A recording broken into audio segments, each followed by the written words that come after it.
Hello students, welcome back to this channel Biology by Rajendra Parekh. Students, we have just completed our first chapter of class 11, The Living World, and today we are going to start the second chapter, Biological Classification. Now students, you know that the first chapter was mainly about taxonomy. And what is the taxonomy? Taxonomy actually is the term derived from two Greek words, taxis and nomos, isn't it? Taxis means arrangement and nomos means laws. So taxonomy is ultimately about arrangement or laws for arrangement of living organisms or biodiversity. We also know the definition given in our book, like based on characteristics, all living organisms can be classified into different taxa, and this process of classification is taxonomy. So students, taxonomy is basically about classification. Now this chapter is about classification systems.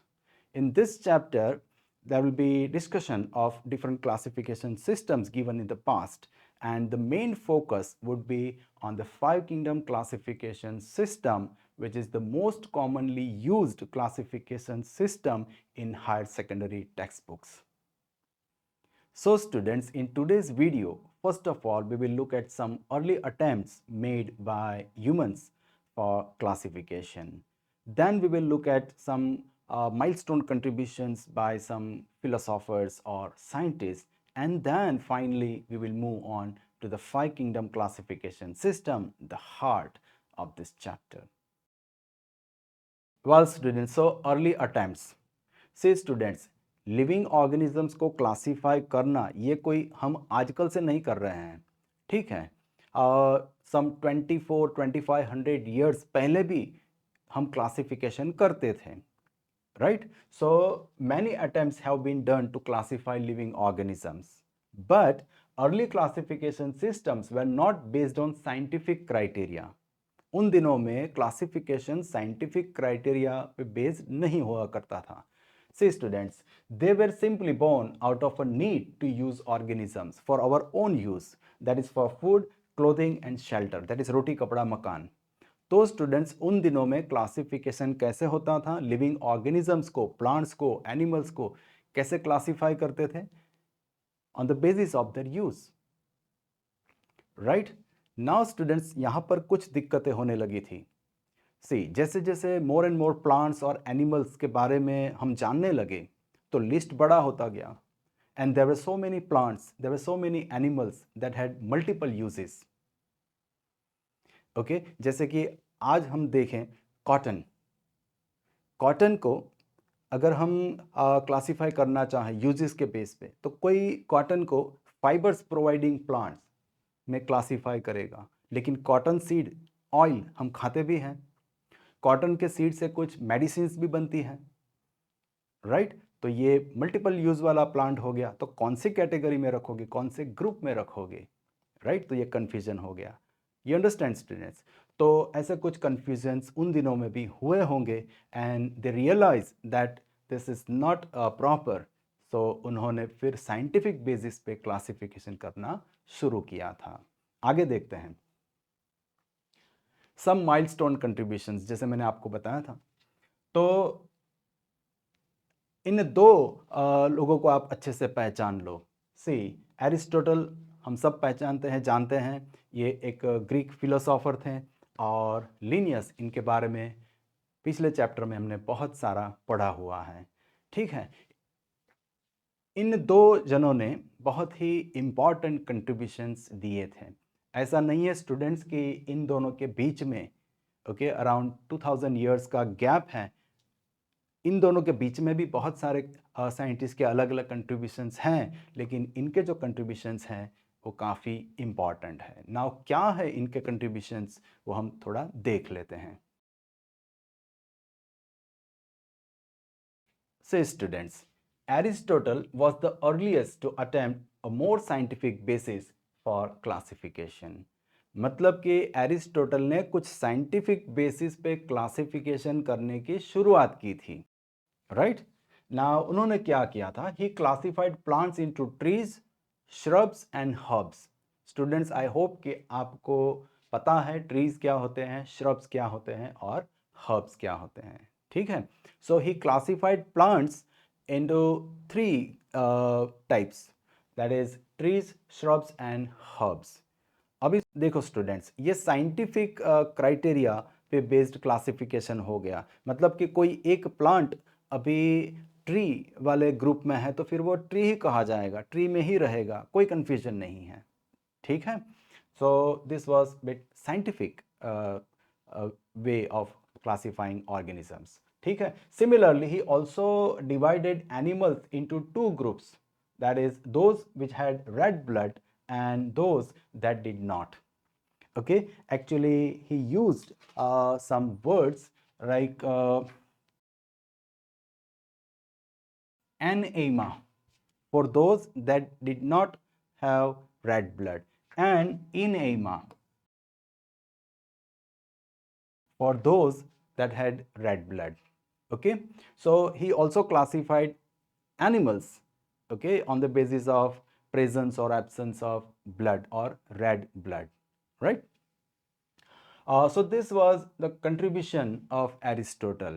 Okay, तो उनका contribution क्या हो गया students? He started classifying living organisms using some scientific criteria. Of course, ये जो classification था very primitive था, और खुद एरिस्टोटल ने यह चीज़ कही थी स्टूडेंट्स कि मेरी ये जो शुरुआत है, it is very small step but going to be very useful in the future. तो यह चीज़ खुद एरिस्टोटल ने कही थी। तो ये बहुत छोटी सी शुरुआत थी लेकिन इम्पॉर्टेंट थी। Then students, this Linnaeus proposed 2 kingdom classification system. 2 kingdom classification system, वहां पर क्या था?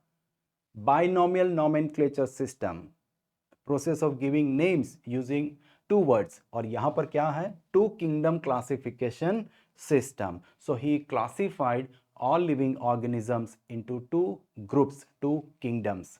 Students, यहाँ पर स्टोरी जो है काफ़ी इंटरेस्टिंग है, क्योंकि इसके बाद हम पढ़ने वाले हैं 5 किंगडम क्लासिफिकेशन सिस्टम।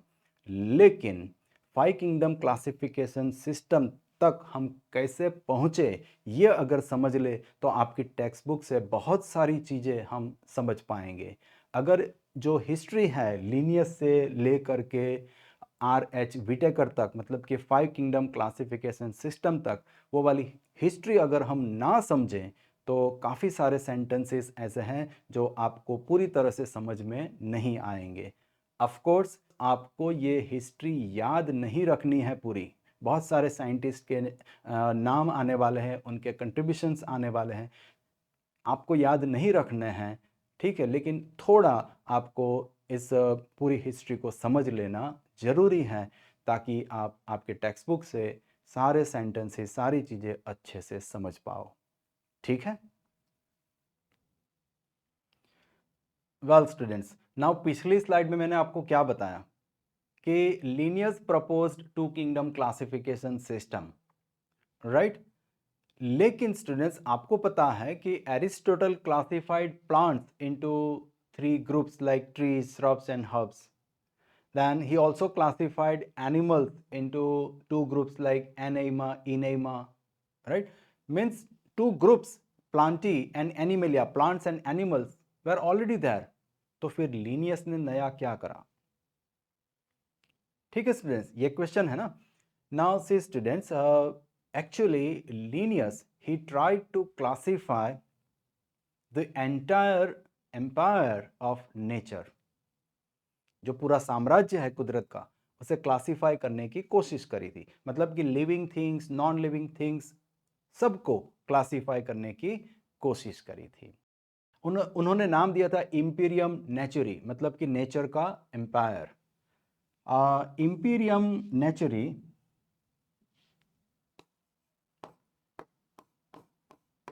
उन्होंने क्या करा था स्टूडेंट्स कि जो नेचर में जितनी भी चीज़ें हैं, लिविंग, नॉन लिविंग, तो प्राइमरीली 2 पार्ट्स में डिवाइड कर दिया, living things and non living things.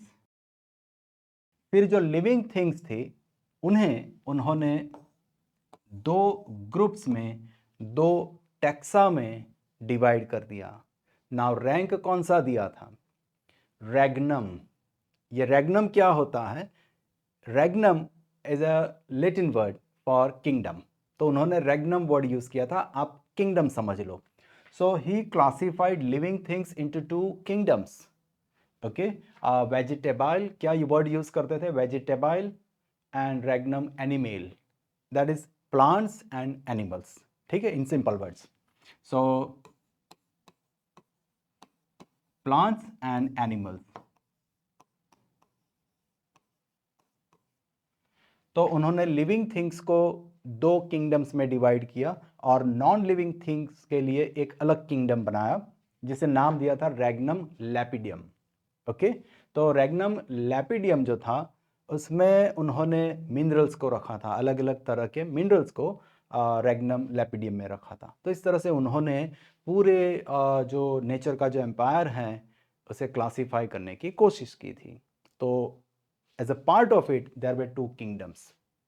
Not only that, ये जो दो किंगडम्स है प्लांटी और एनिमेलिया, तो उन्होंने कई सारे प्लांट्स का स्टडी किया था, नेमिंग किया था, देन बहुत सारे एनिमल्स का भी उन्होंने स्टडी किया था।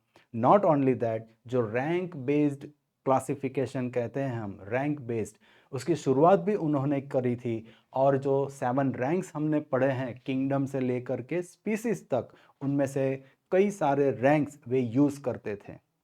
ओके, उन्होंने डिफाइन किए थे। तो ये उनका कंट्रीब्यूशन है और उसी वजह से कहा जाता है कि he proposed two kingdom classification system, he made it popular, right. लेकिन स्टूडेंट्स देखिए, Linnaeus did this in the year 1757। ये कब किया था? 1757 में।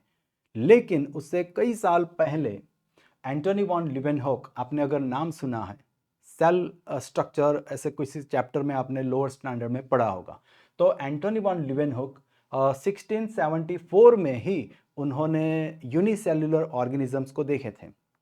उन्होंने माइक्रोस्कोप बनाया था और उसकी हेल्प से उन्होंने यूनिसेल्युलर ऑर्गेनिजम्स को देखे थे, बैक्टीरिया को देखे थे, राइट। तो he is known as father of microscopy and first observed single-celled organism. But surprisingly, Carus Linnaeus didn't include this unicellular organism in his system. कहीं पर भी नहीं है। यूनिसेल्युलर ऑर्गेनिजम्स को उन्होंने इग्नोर कर दिया था। Okay, anyway students, now students अभी देखो, जॉन हॉग 1860 में इन्होंने क्या किया? उन्होंने जो गलती लिनियस ने करी थी उसे सुधार लिया, करेक्ट कर लिया, यूनिसेल्युलर ऑर्गेनिजम्स को सिस्टम में डाल दिया। ओके, प्लेस कर दिया। से स्टूडेंट्स, एक्चुअली प्लांट्स और एनिमल्स दो किंगडम्स थे, लेकिन उनकी जो बाउंड्रीज थी वो ब्लर थी। मतलब कि कुछ ऑर्गेनिजम्स ऐसे थे जो कि प्लांट्स में भी फिट नहीं बैठते थे, एनिमल्स में भी फिट नहीं बैठते थे, जैसे कि युग्लिना।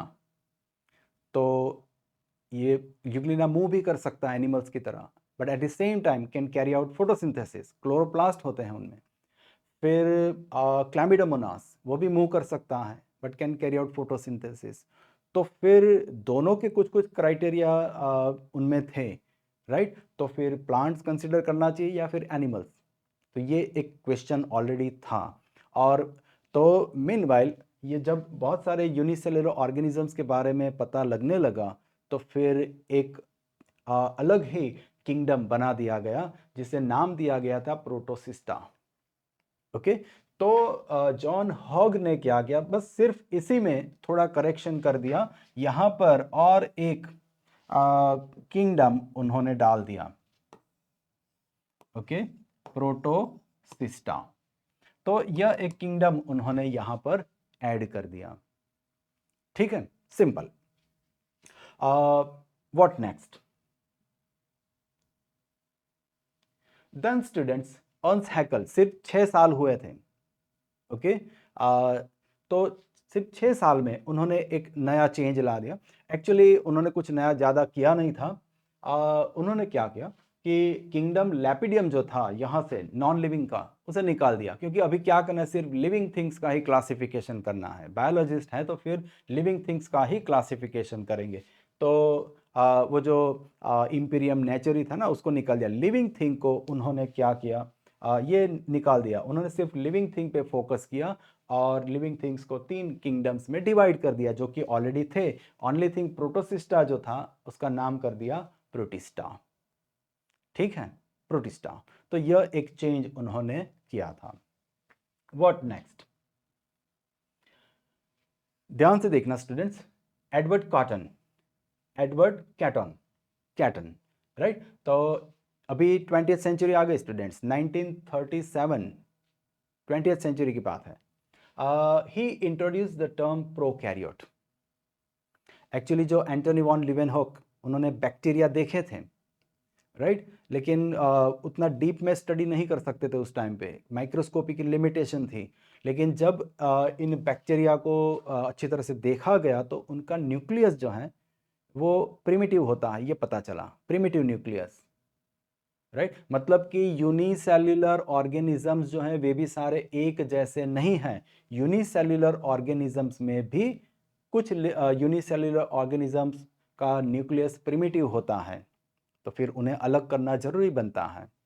तो फिर क्या किया गया, हर्बर्ट कॉपलैंड, उन्होंने 1938 में, एक ही साल के बाद क्या करा, जो प्रोटिस्टा था ना students, kingdom protista, kingdom protista में एक फाइलम सेपरेट कर दिया, एक फाइलम सेपरेट कर दिया। किनके लिए, प्रोकैरियोटिक यूनिसेल्युलर ऑर्गेनिजम्स के लिए। आपको समझ में आ रहा है स्टूडेंट्स, प्लांटी एनिमेलिया थे, उनसे अलग कर दिया गया प्रोटिस्टा को, क्योंकि वे यूनिसेल्युलर हैं, और यूनिसेल्युलर में भी जिनमें प्रिमिटिव न्यूक्लियस हैं, प्रोकैरियोट्स हैं जैसे कहा गया है, ठीक है। तो प्रोकैरियोट्स को एक अलग किंगडम तो नहीं बनाया, लेकिन प्रोटिस्टा किंगडम जो कि ऑलरेडी यूनिसेल्युलर ऑर्गेनिज्म का किंगडम है, और बैक्टीरिया भी यूनिसेल्युलर होते हैं, प्रोकैरियोट्स भी यूनिसेल्युलर होते हैं, तो उन्हें प्रोटिस्टा का ही एक फाइलम कंसिडर किया गया। तो यह चेंज जो है किन्होंने किया था, हर्बर्ट कॉपलैंड ने किया था। ठीक है, नेक्स्ट क्या हुआ स्टूडेंट्स, देखिए स्टूडेंट्स, नेक्स्ट हुआ ये कि ये दो चीजें तो हमने ऑलरेडी रीड कर ली हैं, तो यहां से पढ़ना है कि रॉजर स्टेनियर जो थे, उन्होंने इन द ईयर 1962 से स्टूडेंट्स हमें पढ़नी है 5 किंगडम क्लासिफिकेशन सिस्टम, जो कि R.H. व्हिटेकर ने 1969 में दी थी। मतलब कि ये 1962 है, 7 साल बाद, उससे कुछ सालों पहले की ये बात है। ओके, तो रॉजर स्टेनियर जो थे, उन्होंने क्या करा था स्टूडेंट्स, आप यहाँ पर देख सकते हो, जो मोनेरा यहाँ पर था उसे अलग कर दिया। ठीक है, यह एक चीज उन्होंने करी कि मोनेरा को प्रोटिस्टा से निकाल के अलग कर दिया, क्योंकि ये बहुत अलग हैं, बहुत ही अलग है, प्रोटिस्टा से काफी अलग है। इनमें मेम्ब्रेन बाउंड ऑर्गेनेल्स नहीं होती हैं, इनके सेल्स में मेम्ब्रेन बाउंड ऑर्गेनेल्स जैसे एंडोप्लाज्मिक रेटिकुलम, गोल्गी बॉडी, ये सारा नहीं होता है। ओके, जबकि इनमें होता है, तो इन्हें अलग कर दिया। किन्हें, मोनेरा को, मतलब कि जो प्रोकैरियोट्स थे उन्हें अलग कर दिया। ठीक है स्टूडेंट, इसी के साथ उन्होंने एक बहुत ही बड़ा चेंज और आप कह सकते हो उन्होंने किया था। समझाता हूं,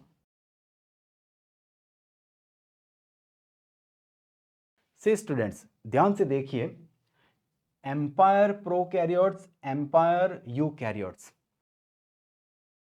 फर्स्ट चैप्टर में हमने पढ़ा था कि स्पीसीज से लेकर के किंगडम तक के रैंक्स होते हैं।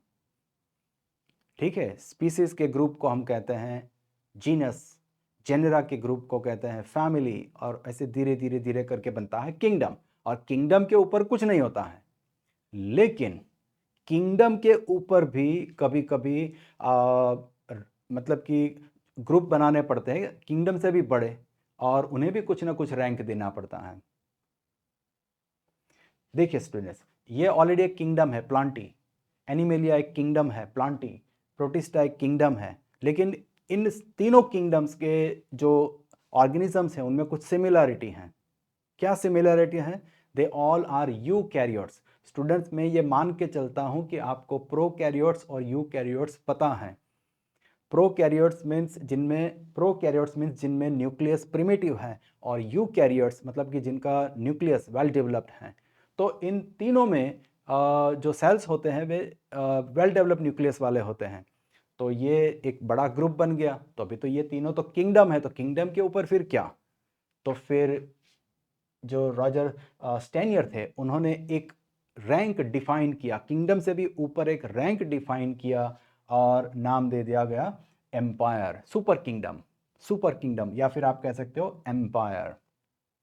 ठीक है, तो इसको नाम दे दिया एम्पायर यूकैरियोट्स और इसको नाम दे दिया एम्पायर प्रोकैरियोट्स। और इस एम्पायर में एक ही किंगडम है, जैसे कि ऑस्ट्रेलिया कॉन्टिनेंट है उसमें एक ही कंट्री है ऑस्ट्रेलिया, तो वैसे ही एम्पायर प्रोकैरियोट्स में एक किंगडम मोनेरा और एम्पायर यूकैरियोट्स में 3 किंगडम्स, प्लांटी, एनिमेलिया और प्रोटिस्टा। स्टूडेंट्स ध्यान से सुनो। ऑफ कोर्स मैंने बताया कि आपको यह पूरा याद नहीं रखना है, लेकिन कुछ चीज़ें समझनी हैं, क्योंकि हम पढ़ रहे हैं 5 किंगडम क्लासिफिकेशन सिस्टम। हम 5 किंगडम क्लासिफिकेशन सिस्टम की तरफ आगे बढ़ रहे हैं, लेकिन जैसे ही 5 किंगडम क्लासिफिकेशन सिस्टम खत्म होगा, हम पढ़ने वाले हैं 3 डोमेन क्लासिफिकेशन सिस्टम। और वहाँ पर भी ऐसी ही एक चीज़ आने वाली है कि किंगडम्स को मिला करके एक ग्रुप बनता है और उसे रैंक दिया जाता है डोमेन। तो वो जो 3 डोमेन क्लासिफिकेशन सिस्टम हम पढ़ने वाले हैं उसकी नींव एक्चुअली यहाँ पर है। ठीक है, तो जब मैं पढ़ाऊँगा तब मैं फिर से ये स्लाइड आपको दिखाऊँगा। ठीक है, लेकिन आपको अभी याद रखना है कि इन्होंने क्या किया था। किंगडम के ऊपर एक रैंक डिफाइन किया था एम्पायर, कुछ किंगडम्स को मिला करके एक बड़ा ग्रुप बनाया था और उसको रैंक दिया था एम्पायर। ठीक है, तो ये आपको याद रखना है। नाउ स्टूडेंट्स, हम ऑलमोस्ट 5 किंगडम क्लासिफिकेशन सिस्टम की तरफ बढ़ रहे हैं। क्यों? क्योंकि 3 किंगडम्स तो ये हो गए और ये फोर्थ। 3 किंगडम्स कौन से? पहले थे 2, प्लांटी, एनिमेलिया, फिर आ गया प्रोटिस्टा, 3 हो गए। पहले मोनेरा कहाँ था? प्रोटिस्टा में, फिर निकाल दिया, अलग कर दिया, तो 4 किंगडम हो गए। ठीक है, तो हम 5 किंगडम क्लासिफिकेशन सिस्टम के बिल्कुल करीब पहुंच रहे हैं। और वैसे भी ये कौन सा साल आ गया? 1962। ओके, और R.H. विटेकर ने 1969 में 5 किंगडम क्लासिफिकेशन सिस्टम दी थी। सी स्टूडेंट्स, R.H. विटेकर ने नया क्या करा था? एक्चुअली ज़्यादा कुछ नहीं, आप एक काम करना, वीडियो में पीछे जाना और अर्नेस्ट हैकेल का कंट्रीब्यूशन देख लेना। उन्होंने क्या करा था? किंगडम प्लांटी ऑलरेडी था, किंगडम एनिमिलिया ऑलरेडी था, किंगडम प्रोटोसिस्टा एक किंगडम बनाया गया था, और लेपिडियम भी था। राइट, फिर उन्होंने क्या करा था? लेपिडियम को निकाल दिया और प्रोटोसिस्टा को नाम दे दिया प्रोटिस्टा। मतलब कि 3 किंगडम्स में वे मानते थे कि there are 3 kingdoms of living things. ठीक है, लेकिन साथ ही में उन्होंने एक और चेंज किया था। वो चेंज यह था स्टूडेंट्स कि उन्होंने फंगी को प्लांट से निकाल करके प्रोटिस्टा में रख दिया था। उस टाइम पे जब 3 किंगडम्स थे ना, प्लांटी, एनिमेलिया और प्रोटिस्टा, तो उन्हें फंगी चुभती थी। वे मानते थे कि फंगी प्लांट्स नहीं है, प्लांट से बहुत अलग है, प्लांट्स के साथ उन्हें नहीं रखा जा सकता। उस टाइम पे एक ही किंगडम नया बना हुआ था, प्रोटिस्टा, तो उन्होंने क्या किया? फंगी को डाल दिया प्रोटिस्टा में। लेकिन उस टाइम के जो साइंटिस्ट थे उन्हें ये चीज़ ज़्यादा मतलब कन्विंसिंग नहीं लगी, उन्होंने इग्नोर किया उस चीज़ को। लेकिन उन्हें मतलब कि हंस हैकल को यह चीज़ महसूस हो गई थी कि फंगी प्लांट्स नहीं हैं, प्लांट्स जैसी नहीं है। तो यह जो चीज़ थी विटेकर ने करेक्ट कर दी। उन्होंने क्या किया स्टूडेंट्स कि जो फंगी थी उन्हें प्रोटिस्टा में तो नहीं रखा, प्लांट से निकाल दिया, लेकिन प्रोटिस्टा में नहीं रखा। कहाँ रखा? एक अलग किंगडम बना दिया, और फिर हो गए 5 किंगडम्स। ठीक है स्टूडेंट्स, तो ऐसे बन गए 5 किंगडम्स और ये हो गई 5 किंगडम क्लासिफिकेशन सिस्टम। ठीक है स्टूडेंट्स, नाउ स्टूडेंट्स हमें क्या करना है? वैसे तो 5 किंगडम क्लासिफिकेशन सिस्टम के बारे में मुझे आपको कुछ पॉइंट्स कहने हैं, बहुत ही कम कुछ पॉइंट्स हैं, और ये वाली ही स्लाइड कुछ डिटेल्स के साथ मुझे एक बार वापस दिखानी है। लेकिन उससे पहले हम हमारी टेक्स्ट बुक से कुछ लाइंस पढ़ लेते हैं जो कि आपको अभी समझ में आ जाएगी। ठीक है, 2 स्लाइड्स में मैंने इंक्लूड किए वो वाली चीज़ें। आप ये वाली लाइंस टेक्स्ट बुक से ढूंढ निकालना और समझने की कोशिश करना। So students, limitations of two kingdom system of classification, ये मैंने टाइटल दिया हुआ है। टेक्स्ट बुक में ये टाइटल नहीं है, लेकिन ये चीज़ें बताई गई हैं।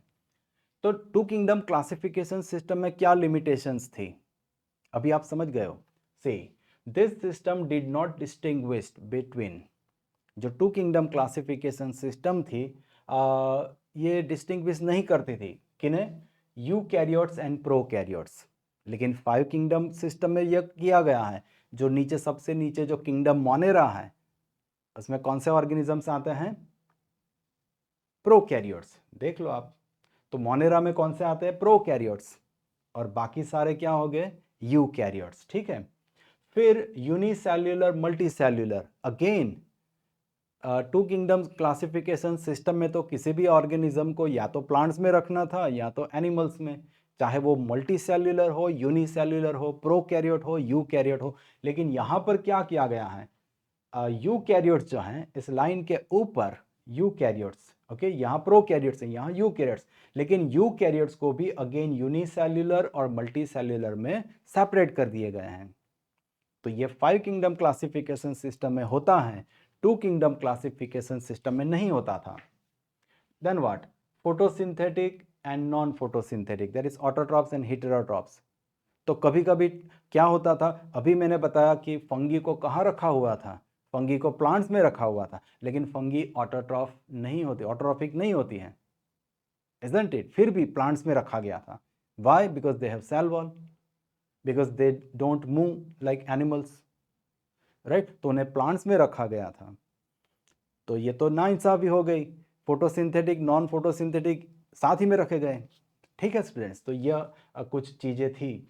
सो this were some limitations of two kingdom classification system. Large number of organisms did not fall into either categories, कई सारे लिविंग ऑर्गेनिजम्स थे, जैसे मैंने आपको बताया युग्लिना, तो मोटाइल होता है, मूव करता है एनिमल्स की तरह। जब लाइट अवेलेबल नहीं होती है तो अमीबा की तरह वो क्या करता है, फूड को कैप्चर करता है।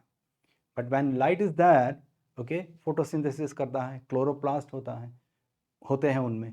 तो फिर प्लांट्स में भी नहीं फिट होता है, एनिमल्स में भी फिट नहीं होता है, राइट। तो ऐसे बहुत सारे ऑर्गेनिजम्स थे। It was based on gross morphology, plants animals, बस ऐसे ही डिवाइड कर दिया। लेकिन बहुत सारे पॉइंट्स थे जिन्हें कंसिडर नहीं किया गया था। जैसे कि सेल स्ट्रक्चर, भाई प्रोकैरियोटिक सेल है या यूकैरियोटिक, ये देखा नहीं जाता था। Nature of wall, cell wall chitin से बनी है, सेल्यूलोज से बनी है, ये नहीं देखा जाता था उस टाइम पे। फंगी में काइटिन की बनी हुई सेल वॉल होती है, प्लांट्स में सेल्यूलोज की बनी हुई होती है।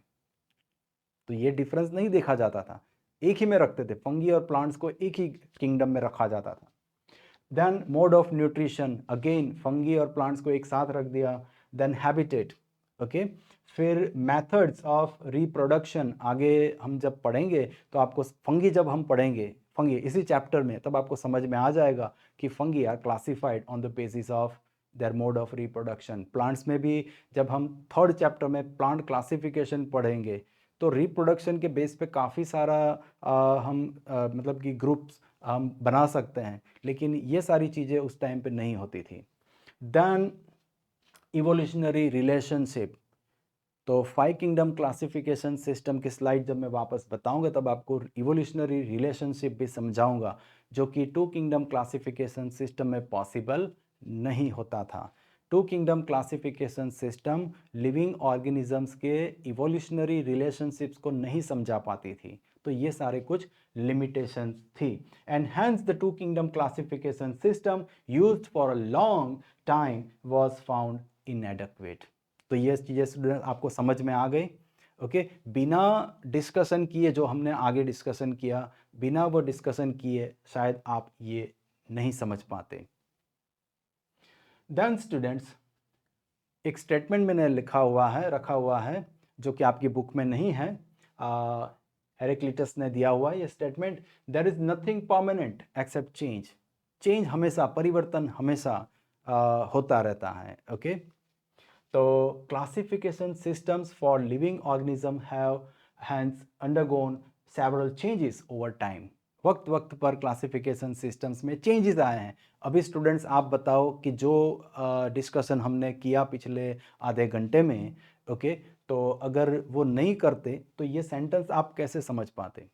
ठीक है, दो plants and animal kingdom, plant and animal kingdoms have been a constant under all different systems। आप देखो स्टूडेंट, जितने भी सिस्टम्स मैंने आपको बताई, अलग अलग साइंटिस्ट ने जो भी चेंजेस किए, किंगडम प्लांटी सभी में था, किंगडम एनिमेलिया सभी में था। नाम कुछ अलग यूज करते थे, लेकिन ये दो किंगडम्स कांस्टेंट थे। ठीक है, तो वो चीज यहां पर बताई गई है। दो plants and animal kingdoms were have been a constant under all the systems, the understanding of what groups or organisms be included under this kingdom, किन्हें plants consider करना, किन्हें animal consider करना, ये बदलता रहता था। ठीक है, तो समझ में आया स्टूडेंट्स अभी आपको? The number and nature of kingdoms. Students आप सोचो कि जो डिस्कशन हमने किया है वो अगर नहीं किया होता तो यह सेंटेंस आप कैसे समझते? इमेजिन कर लेना पड़ता आपको। ठीक है, इसीलिए मैंने आपको बताया था कि वो जो हिस्ट्री है वो भले आप पूरी याद ना रखो, जरूरी भी नहीं है, लेकिन अगर आपने एक बार वो सुना है तो ये सेंटेंसेस आप इजीली डाइजेस्ट कर पाओगे, है कि नहीं? ठीक है, सी क्या कहा गया है? The number and nature of kingdoms. Kingdoms भी देखो, पहले दो थे, फिर तीन हो गए, फिर चार हो गए, पांच हो गए। So the number and nature of kingdoms have also been understood differently by different scientist over the time. I hope students आपको ये चीजें समझ में आ गई हैं। तो स्टूडेंट्स अब हम क्या करते हैं, थोड़ा फाइव किंगडम क्लासिफिकेशन सिस्टम के बारे में जान लेते हैं। ठीक है, से students, five kingdom classification system के बारे में अगर आप बोर्ड एग्जाम्स के लिए प्रिपेयर कर रहे हो, राइट, तो कुछ चीज़ें आपको याद रखनी है, वेरी बेसिक। पहले तो आप याद रखो कि यह सिस्टम किन्होंने दी थी। अब आप सबको पता है RH व्हिटेकर ने यह सिस्टम प्रपोज की थी, दी थी, और कब की थी? 1969। ठीक है, now five kingdom classification system है तो ऑब्वियसली आपको याद होना चाहिए उन फाइव किंगडम्स के नेम्स। तो फिर कौन से हैं? मोनेरा, प्रोटिस्टा, प्लांटी, एनिमेलिया और सेंटर में फंगी। आप देख सकते हो यहां पर। Okay, Monera, protista, Plantae, fungi, animalia. समझ में आ गया स्टूडेंट्स? तो बस यही चीजें यहां पर मैंने लिखी हुई है कि RH Whittaker in the year 1969 proposed a five kingdom classification system and the kingdoms defined by him were Monera, Protista, Fungi, Plantae, Animalia। ठीक है, नाउ जब भी हम क्लासिफिकेशन करते हैं, किसी एक ग्रुप को एक या ज़्यादा ग्रुप्स में डिवाइड करते हैं तो कुछ क्राइटेरिया यूज़ करते हैं, किसी न किसी बेसिस पे हम उन्हें डिवाइड करते हैं। तो व्हिटेकर ने कौन कौन से क्राइटेरिया यूज़ करे थे? सी स्टूडेंट्स, जब हम इतना ही पढ़ते हैं ना तो हमें लगता है कि ये सारा किन्होंने किया था? व्हिटेकर ने ही किया था। एक्चुअली व्हिटेकर जो थे वो लकी थे कि बनते बनते जो क्लासिफिकेशन सिस्टम लास्ट में बनी वो उनके हाथों बनी, और वो ऑलमोस्ट परफेक्ट थी और काफ़ी लंबे वक्त से हम उसे यूज़ करते हैं, तो वे पॉपुलर हो गए। ठीक है, बाकी जो साइंटिस्ट है उनके भी कंट्रीब्यूशन उतने ही इम्पॉर्टेंट थे। हो सकता है कि व्हिटेकर से भी वे ज़्यादा इंटेलिजेंट हो, उन्होंने ज़्यादा मेहनत करी हो, लेकिन आज जो सिस्टम हम यूज़ करते हैं उसे फाइनल टच किन्होंने दिया था? RH व्हिटेकर ने। तो RH व्हिटेकर पॉपुलर हो गए। ठीक है, तो तो स्टूडेंट्स उन्होंने कौन कौन से क्राइटेरिया यूज़ किए थे? बस ऐसे ही कहते हैं, एक्चुअली आधा काम तो और साइंटिस्ट ने करा था ना, फिर भी। तो यह सिस्टम में हम कह सकते हैं कि कौन कौन से क्राइटेरिया यूज़ होते हैं, राइट? यह सिस्टम कौन से क्राइटेरिया पे बेस्ड हैं? तो एक है सेल स्ट्रक्चर। अब देखो कि आपको समझ में आ रहा है सेल स्ट्रक्चर मतलब क्या कि ऑर्गेनिज्म प्रोकैरियोटिक है या यूकैरियोटिक है, उसका सेल कैसा है, प्रिमिटिव न्यूक्लियस वाला है या वेल डेवलप्ड न्यूक्लियस वाला है, मतलब कि मोनेरा एंड अदर्स। फिर बॉडी ऑर्गेनाइजेशन, एक काम करते हैं स्टूडेंट्स, इन्हें पढ़ लेते हैं क्योंकि ये सारी चीज़ें मैंने नेक्स्ट स्लाइड पे ली हुई हैं। तो cell structure, body organisation, mode of nutrition, reproduction and phylogenetic relationships, evolutionary relationships. ठीक है, तो ये सिर्फ मैंने लिखा हुआ है यहाँ पर, अदरवाइज नेक्स्ट स्लाइड में ये है ऑलरेडी। देखिए स्टूडेंट्स, पहला क्राइटेरिया कौन सा था, सेल स्ट्रक्चर। ठीक है, तो अगर किसी लिविंग ऑर्गेनिज्म का सेल प्रोकैरियोटिक है, ओके, न्यूक्लियस प्रिमिटिव है, तो फिर वो कौन से किंगडम में जाएगा, किंगडम मोनेरा में। अगर सेल में न्यूक्लियस वेल डेवलप्ड है तो फिर क्या देखना है, बॉडी ऑर्गेनाइजेशन देखना है, बॉडी कैसे बना हुआ है, सिंगल सेल से या फिर मल्टीपल सेल्स से। ठीक है, अगर यूनिसेल्युलर है, ऑर्गेनिज्म यूनिसेल्युलर है, of course eukaryote, well developed nucleus वाला लेकिन यूनिसेल्युलर, तो फिर वो कहा जाएगा मेंबर ऑफ किंगडम प्रोटिस्टा। ठीक है, और अगर मल्टी सेल्यूलर हैं तो फिर क्या करना है, तो फिर मोड ऑफ न्यूट्रिशन देखना है स्टूडेंट्स। क्या देखना है, मोड ऑफ न्यूट्रिशन। सी, अगर कोई ऑर्गेनिज्म वेल डेवलप्ड न्यूक्लियस उसके पास है, उसके सेल्स में है, फिर मल्टी सेल्यूलर है, तो फिर ये तीन में से कोई एक होगा। लेकिन अगर ऑटोट्रॉफ है तो उसे क्या कंसिडर करना है, प्लांट्स। ओके, उन्हें प्लांट्स कंसिडर करना है, कहाँ रखना है, किंगडम प्लांटी में। अच्छा, अगर कोई ऑर्गेनिज्म के जो सेल्स हैं वेल डेवलप्ड न्यूक्लियस वाले हैं, यूकैरियोटिक हैं, मतलब इस लाइन के ऊपर है, मल्टी सेल्यूलर है, मतलब कि इस लाइन के भी ऊपर है, लेकिन हेटेरोट्रॉफ है, मतलब कि अपना फूड अपने आप नहीं बनाता है, तो फिर वो या तो फंगी में आएगा या तो फिर एनिमेलिया में।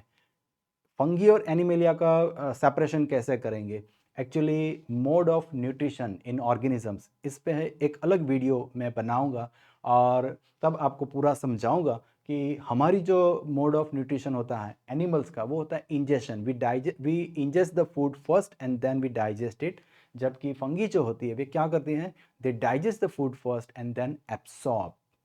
तो इनमें मेथड जो होती है वो एब्सॉर्प्शन होती है, हमारे में इंजेशन होती है, और अकॉर्डिंगली इन्हें सैप्रोफाइट या पैरासाइटिक कहा जाता है, जबकि हमारा मोड ऑफ न्यूट्रिशन होता है होलोजोइक। लेकिन इसके लिए मैं अलग वीडियो बनाऊंगा। लेकिन आप इनको कैसे डिफ्रेंशिएट कर सकते हो इन तीन ग्रुप्स को, based on their mode of nutrition.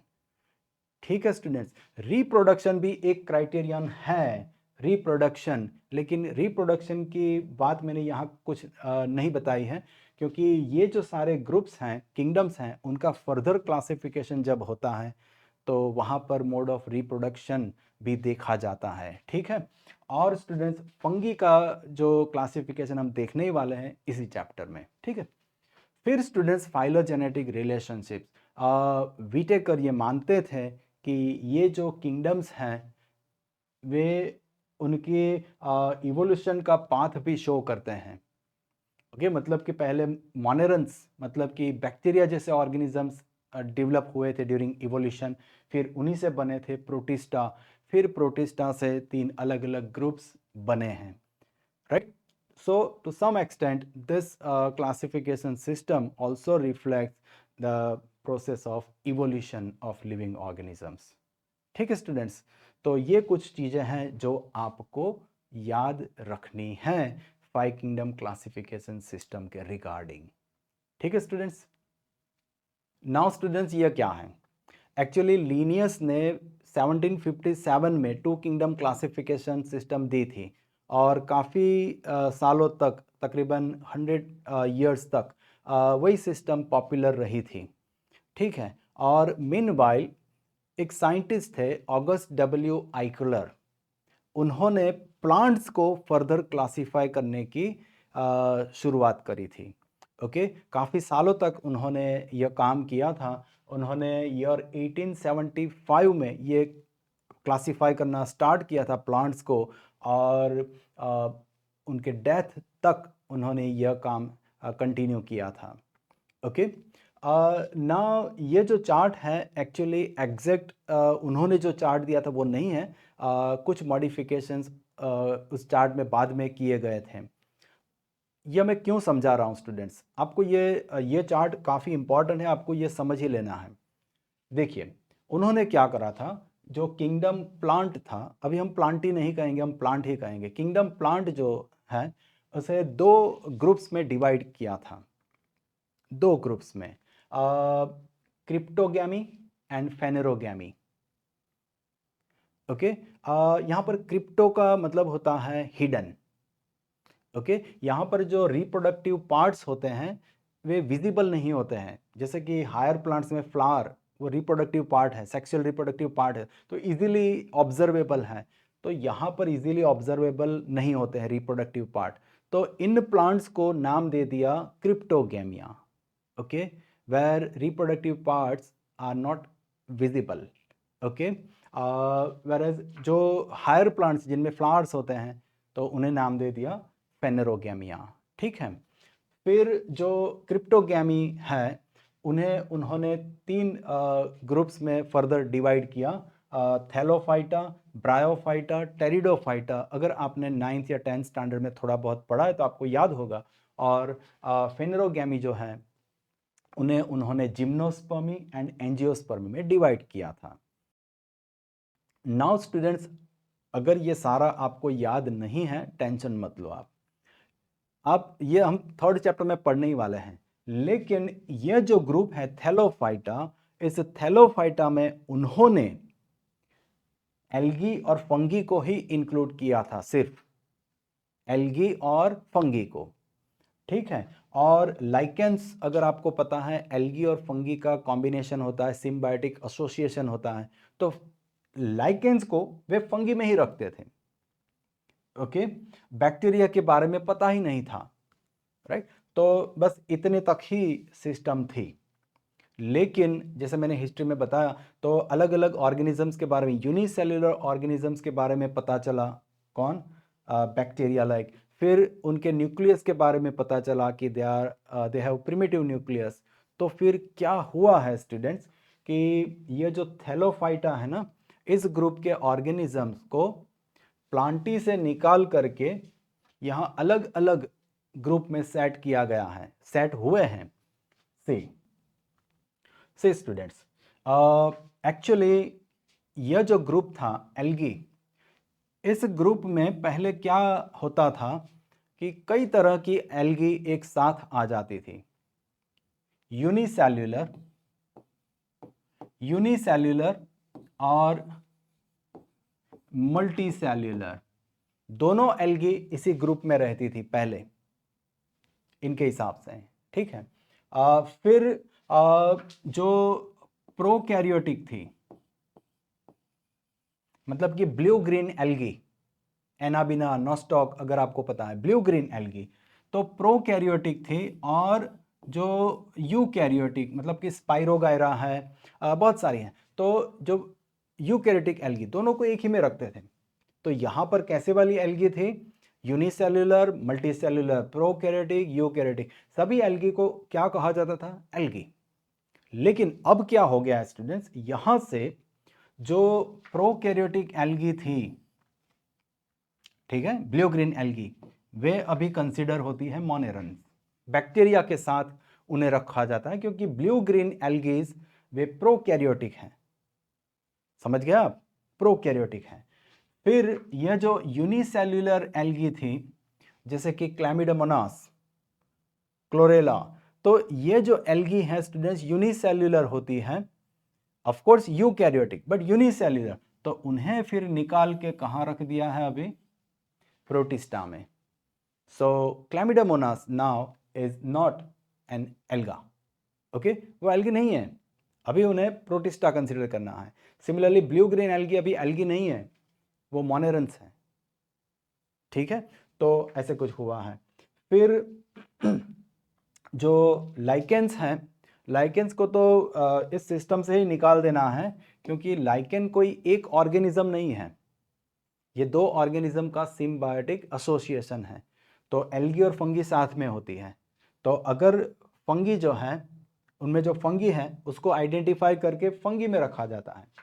और जो एल्गी है, अगर वो एल्गी प्रोकैरियोटिक है तो उस एल्गी को यहाँ रखा जाएगा, अगर यूनिसेल्युलर है यूकैरियोटिक तो यहाँ रखा जाएगा, और मल्टीसेल्युलर यूकैरियोटिक एल्गी है तो फिर उस एल्गी को यहाँ रखा जाएगा। मतलब कि इसको डिसॉल्व ही कर दिया इस टैक्सॉन को, ऐसा कोई लिविंग ऑर्गेनिज्म होता ही नहीं है। It is a symbiotic association of two different types of organisms, तो इसको तो डिसॉल्व ही कर दिया। तो ऐसे कुछ changes students plant classification system में आए हैं, ठीक है। तो ये एक चीज़ आपको याद रखनी है, कभी भी जब आपको ज़रूरत पड़े ये वाला पार्ट आप देख लेना, ठीक है।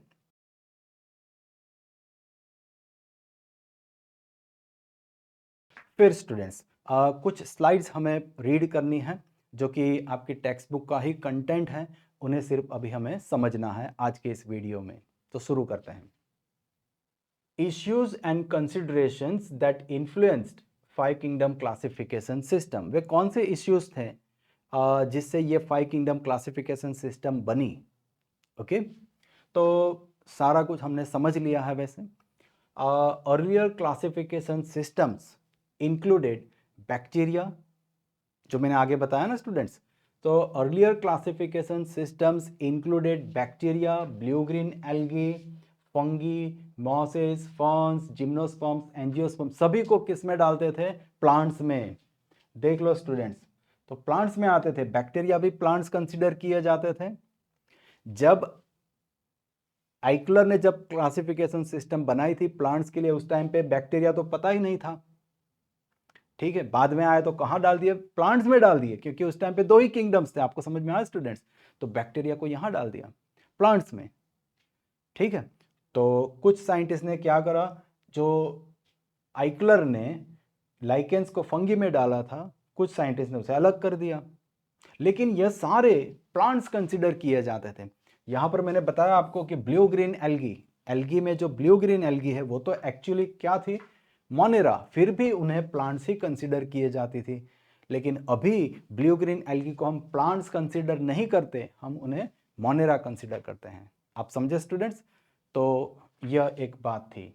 तो शायद आप ये अभी समझ जाओगे कि अर्लियर क्लासिफिकेशन सिस्टम्स इंक्लूडेड, किन्हें एक में रखा था? Bacteria, blue green algae, fungi, moss, ferns, gymnosperm, angiosperm, सबको प्लांट्स में रख दिया था।